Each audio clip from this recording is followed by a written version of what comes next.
서초동 법정에 선 A양은 16 소녀입니다. 한때는 꿈 많았던 소녀였죠. 그런데 오토바이를 훔쳐 사고를 친 후에 폭행까지 하여 법정에 서게 되었습니다. 작년에도 폭행만 14건을 저질렀고 그 중에 한 번은 법정에 섰기에 A양은 안타깝게도 가중처벌을 면치 못할 상황이었습니다. 그런데 그녀에게 김 부장판사는 불처분 결정을 내립니다. 불처분 결정이란 아무것도 처벌하지 않겠다는 것이죠. 홀로 딸의 판결을 지켜보고 있는 홀 어머니는 어리둥절해 있습니다. 대신 김 부장판사는 A양에게 법정에 일어서서 외치기 판결을 내렸습니다. 법정에서는 홀 어머니가 지켜보고 있습니다. 김 부장판사가 앉은 자리에서 일어나 보렴 내가 하는 대로 큰 소리로 따라 외쳐야 한다. 나는 이 세상에서 가장 멋지다. 나는 이 세상에서 가장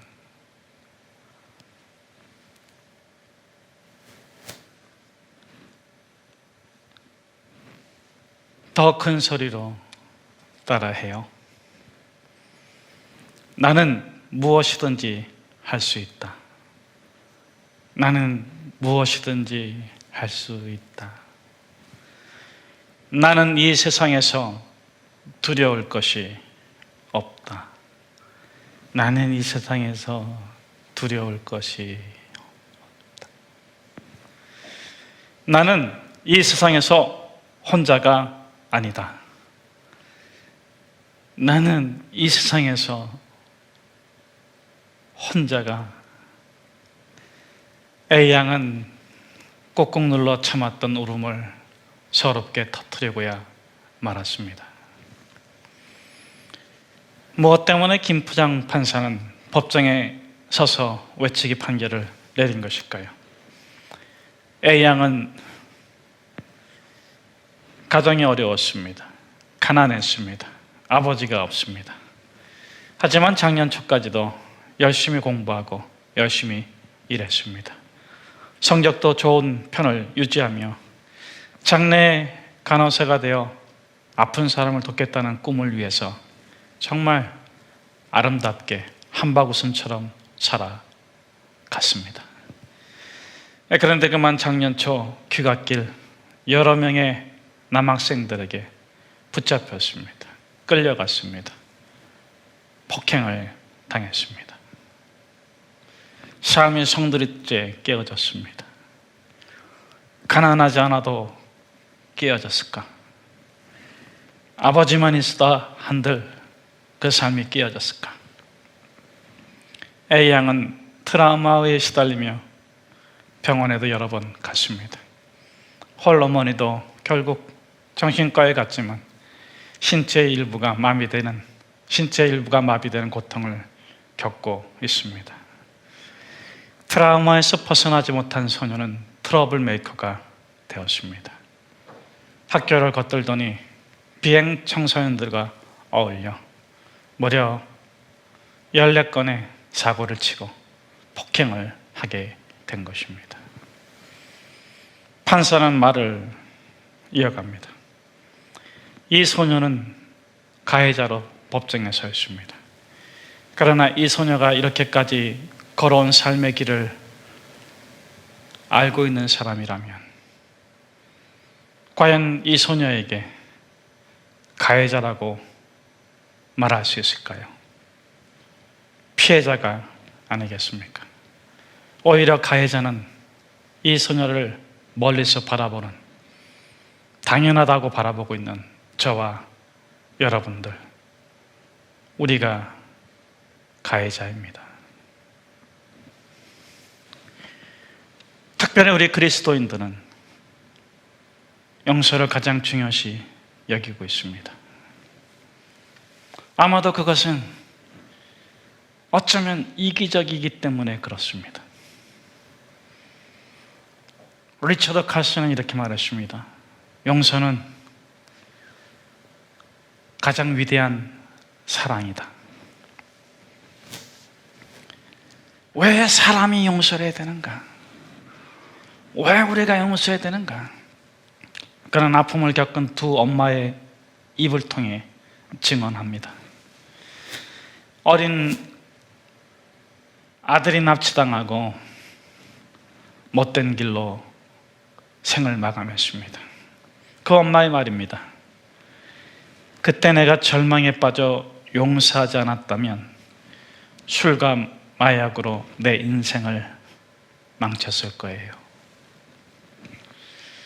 어린 딸을 칼로 찔러 죽인 10대 소녀를 용서한 엄마는 또 이렇게 증언합니다. 내가 그 아이를 용서하지 않으면 비통과 분노가 나를 완전히 다른 사람으로 만들어 버렸을 거예요. 사랑하는 여러분, 여러분들도 용서 선택했죠? 왜 용서를 선택했습니까? 왜 복수 대신, 왜 보복 대신, 왜 증오 대신, 왜 전쟁 대신 평화를 선택하고 용서를 선택했습니까? 만약 정말 여러분들이 용서를 한 사람이라면 여러분들은 진정 사랑해본 사람입니다. 용서는 사랑해본 사람만이 할 수 있는 것입니다. 사랑은 100% 타인을 위한 것인데 사랑은 200% 자기 자신에게로 돌아오는 자기 자신을 위한 일입니다. 사랑을 해본 사람은 자기 자신의 진심, 참된 마음, 자신의 가장 아름다움을 표현하기 위해서 그걸 전해주고 그걸 말해주고 그걸 표현해주는 것이 사랑이기 때문에 그것을 하기 위해서 먼저 자기 안에 있는 앙금, 상처, 고통, 미움, 증오를 용서해야 된다는 것을 알고 있습니다. 사랑해본 사람은 자기 마음속에 있는 증오와 미움과 그것이 친구이든 연인이든 부부이든 가족이든 정말 그 사람에게 단 한마디라도 내가 당신 사랑해 이 말을 하기 위해서는 자기 마음속에 있는 가증스러운 증오와 미움과 오만함을 떨쳐내지 않으면 할 수 없다는 것을 압니다. 그러게 진정 사랑한 사람은 사랑의 행위를 하기 전에 자기 안에 있는 쓰레기, 증오, 미움, 고통, 괴로움 그런 것을 깨끗하게 청소한 것입니다. 그게 용서입니다. 용서한 사람은 마음이 순결해지고 깨끗해지고 그 용서를 통해서 자기의 마음이 정화될 때에 오는 거룩한 기쁨을 이미 맛보고 있는 것이죠. 그로 인해서 자기 자신을 아름답게 표현할 수 있기에 사랑할 수 있는 것입니다. 그래서 어떤 의미에서 용서처럼 이기적인 게 없습니다. 내가 내 자신의 마음속에 있는 증오와 상처와 응어리와 아픔과 고통과 증오, 괴로움들을 털어내면 털어낼수록 하나님이 우리 안에 심어준 진정한 본성이 드러나면서 그리스도의 형상이 나타날 때 느끼는 그 거룩한 환희와 기쁨을 이기지 못하는 축복을, 행복을 누리는 것입니다. 이때 용서는 첫째, 나를 위한 어떤 사람을 용서하는 것입니다. 둘째, 이때 용서는 나를 위해 내 안에 있는 상처 입은 나, 고통당하는 나, 울고 있는 나, 사랑받지 못하고 있는 나를 용서하는 것입니다. 셋째, 나를 용서하고 있으면 내 안에는 나를 다독여주고 용서하고 깨끗하게 닦아주고 있으면 어느새 내가 나를 정말 가치 있게 귀중하게 여기고 있다는 것을 알게 됩니다. 이것은 나르시즘이 아닙니다. 자신의 본래와 형상과 모양을 드러내는 거룩한 자기애이죠. 넷째, 내가 나를 사랑한다. 그러면 비로소 내가 있는 그대로의 나를 바라보게 됩니다. 상처와 고통과 아픔으로 왜곡된 시각으로 나를 바라보고, 그 꺾여지고 비틀어지고 삐뚤어진 생각대로 나를 바라보고, 그 삐뚤어지고 꺾여지고 왜곡된 시각으로 세상을 바라봤는데, 내 안에서 내 자신이 건강하게 회복되고 나면, 내가 진정 있는 모습 그대로의 나를 바라보게 되면 있는 모습 그대로의 세상을 바라보게 돼요. 이전과는 다르게 세상을 보게 되는 것입니다. 여러분, 예수님의 용서는 가해자나 피해자를 위한 용서가 아닙니다. 손해자를 위한 용서입니다.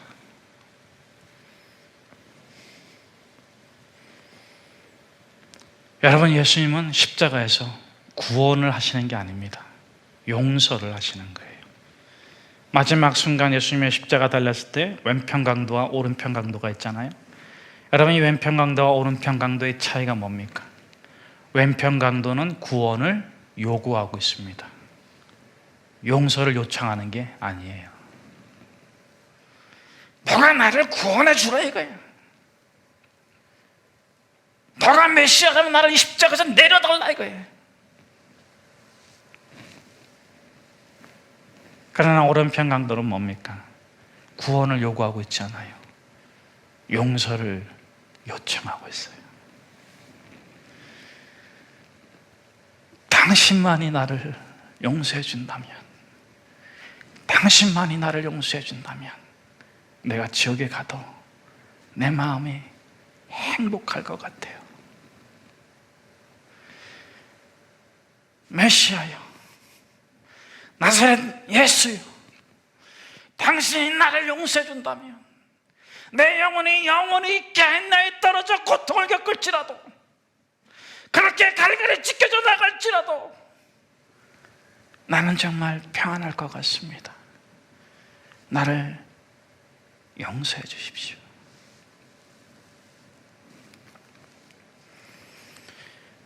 여러분, 예수님은 십자가에서 구원을 하시는 게 아니에요. 용서를 하시는 거예요. 아들 예수가 십자가에서 용서해 줬는데, 구원자, 구원을 결정하시는 심판주 하나님께서 죄 없는 자만 구원해 주시는 거예요. 그래서 왼편 강도는 구원받지 못하고 오른편 강도는 구원받은 거예요. 여러분, 오른편 강도가 요청한 것은 구원이 아니에요. 용서예요. 예수 그리스도께서 그에게 주신 것은 너의 영혼이 나와 함께 낙원에 이르리라, 내가 너를 용서하리라, 내가 용서한 자를 아버지 하나님이 구원해 주시리라는 것을 말해 주신 것입니다. 그런데 우리는 구원을 요구하고 있어요. 가난에서 구원해 주십시오, 질병에서 구원해 주십시오, 부부관계에서 구원해 주십시오, 우리의 가정을 구원해 주십시오. 그러나 십자가의 예수는 옳고 그른 자를 용서하시거나 구원하신 것이 아닙니다.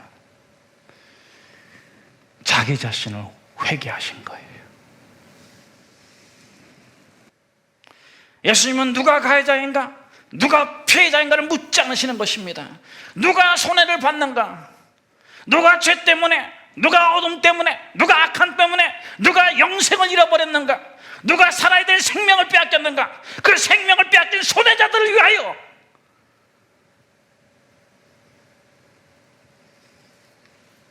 그 손해자들을 구원해 주기 위해서 예수님께서는 용서하시는 거예요. 십자가의 대가를 치르시는 거예요. 오늘 설교의 제목이 공동체 안에서의 용서입니다. 부제를 붙이자면 손해자 중심의 용서입니다. 그것이 예수님의 십자가이기 때문에 그렇습니다. 여러분, 예수님은 누가 피해자인가 가해자인가를 묻지 않으세요. 그분은 세상의 모든 죄의 짐을 지시고 그것이 자신의 것이라고 십자가에 달려주셨습니다. 가해자든 피해자든 손해자들을 위하여, 누구든지 죄로 인해서 어려움 겪고 고통당하고 아픈 자들을 위하여 그들이 구원받도록, 생명이 지켜지도록, 가정이 깨지는 아픔, 경제적 손실, 정신적 손실을 겪었다 할지라도 가장 중요한 생명은 보존하고 다시 소멸하지 않는 영생의 생명으로 거듭날 수 있도록, 그것이 십자가입니다. 오늘 본문에서도 예수님께서 용서에 대해서 말씀해 주시는데, 첫째는 형제를 얻는 용서입니다. 15절 말씀입니다. 우리 같이 한번 함께 읽도록 하겠습니다. 내 형제가 죄를 범하거든 가서 너와 그 사람만 상대하여 권고하라. 만일 들으면 내가 내 형제를 얻은 것이요. 가해자와 피해자가 있습니다. 둘이서 해결했다면, 그리고 그 문제가 공동체에게 아픔을 주지 않는다면 형제까지 얻은 바람직한 용서가 되겠습니다. 두 번째는 거리두기 용서입니다. 우리 16절 말씀을 같이 한번 함께 읽겠습니다. 만일 듣지 않거든 한두 사람을 데리고 가서 두세 증인의 입으로 말마다 확증하게 하라. 왜 그랬을까요? 가해자와 피해자의 싸움에서 상처 입는 다른 공동체원들을 보호하기 위해서 말마다 증찬케 하라. 그렇게 해서라도 용서하는 것이 좋다. 거리두기의 용서입니다. 세 번째는 공적 용서입니다. 우리 17절인데 17절 상반절까지만 같이 한번 읽겠습니다. 만일 그들의 말도 듣지 않거든 교회에 말하고, 거기까지입니다. 이것은 사회적으로 재판을 통해서 이루어지는 일이기도 하죠. 또 사회적으로 흔히 용서를 위한 조건이 되기도 합니다. 벌을 줌으로써 용서하는 것입니다. 공시적으로 용서하는 것입니다. 공적 용서입니다. 가장 낮은 단계의 용서지만 가장 보편적으로 사용되고 활용되고 있습니다. 가장 고급스럽고 가장 가치 있고 가장 존중받아야 될 용서는 형제 간에 용서하는 것입니다. 형제를 얻는 용서입니다. 용서를 통해서 신뢰가 커지고, 용서를 통해서 이해가 커지고, 용서를 통해서 더 소망이 생기는 용서입니다. 그러나 그러지 못할지라면 피해자와 가해자가 아니라 손해자들을 위해서 거리두기 용서도 해야 되고 공적 용서도 해야 합니다. 하지만 오늘 예수님께서 또 한 가지 용서를 말씀하시는데, 그것은 바로 용서의 겸손입니다. 17절 후반부인데 우리 같이 한번 후반부 교회의 말도부터 같이 한번 함께 읽겠습니다. 교회의 말도 듣지 않거든 이방인과 세리와 같이 여기라. 여러분, 예수님은 어떤 분이십니까? 용서를 명사를 동사로 바꾸신 분이십니다. 세상 사람들 다 종교, 요즘에 명상 이런 것도 많이 하는데, 기독교, 개신교를 빼놓고 모든 종교와 단체나 개인이 추구하는 용서는 용서의 명사형을 추구합니다. 내 자신을 위해서, 내 자신을 깨트리지 않고 행복하게 살기 위해서 내가 용서하는 거예요. 내 마음에서 용서를 정리해버리는 거예요. 나의 용서요. 용서의 명사형으로 끝나는 거예요. 근데 예수님께서는 그 명사형의 용서를 동사로 바꿨습니다. 십자가를 지고 가십니다. 마지막까지 용서하십니다. 그런데 오늘 본문에서 예수님께서는 용서의 겸손을 말씀하십니다. 십자가에도 왼편 강도가 있나요, 없나요? 왜 예수님께서 왼편 강도 용서해 주시면 안 되는 겁니까?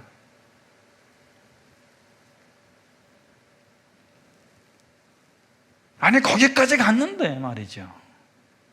오른편 강도와 왼편 강도의 다른 게 뭡니까?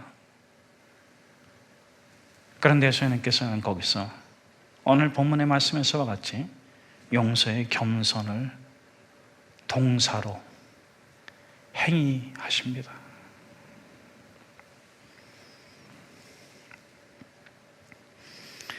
여러분, 예수님께서도 용서할 수 없는 사람이 있음을 겸손히 받아들이십니다. 그들을 포기하는 게 아니라 손해자들을 위하여, 연약하고 힘이 없고 순수한 자들이 상처 입고 깨어지고 악한 일을 당하는 걸 방지하기 위하여 이방인처럼 여기라. 너의 용서에 겸손의 용서를 배우라.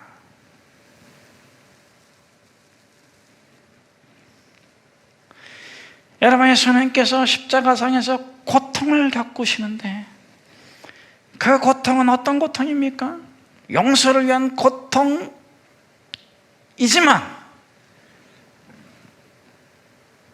그거는 행복한 고통이에요. 고통이라고 말할 수 없는 고통이에요. 눈물 속에 있는 기쁨을 갖고 있는 고통이에요.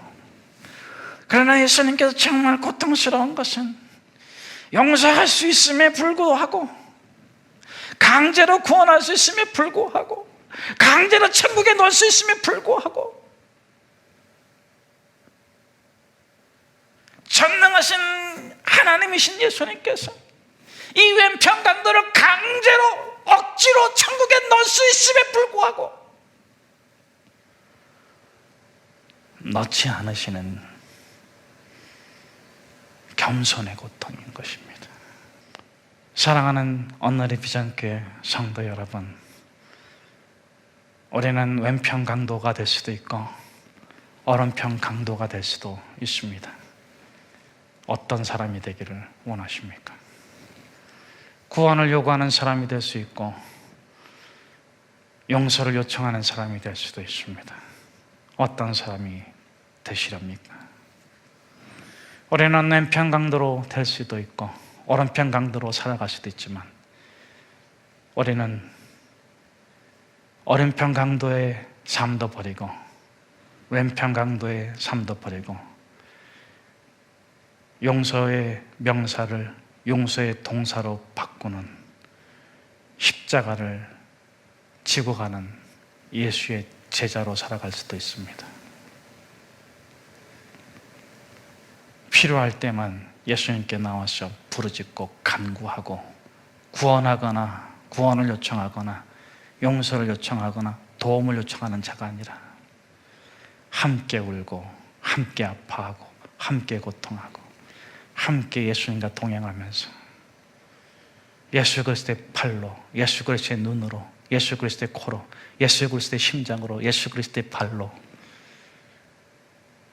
예수님이 마음껏 쓰시라고 자신의 재능과 자신의 모든 것을 예수님과 공유하며 의논하고 기도하고 인도받으며 살아가는, 저는 우리 오늘의 비전의 사람들이 십자가의 길을 걷는 작은 예수가 되기를 축복합니다.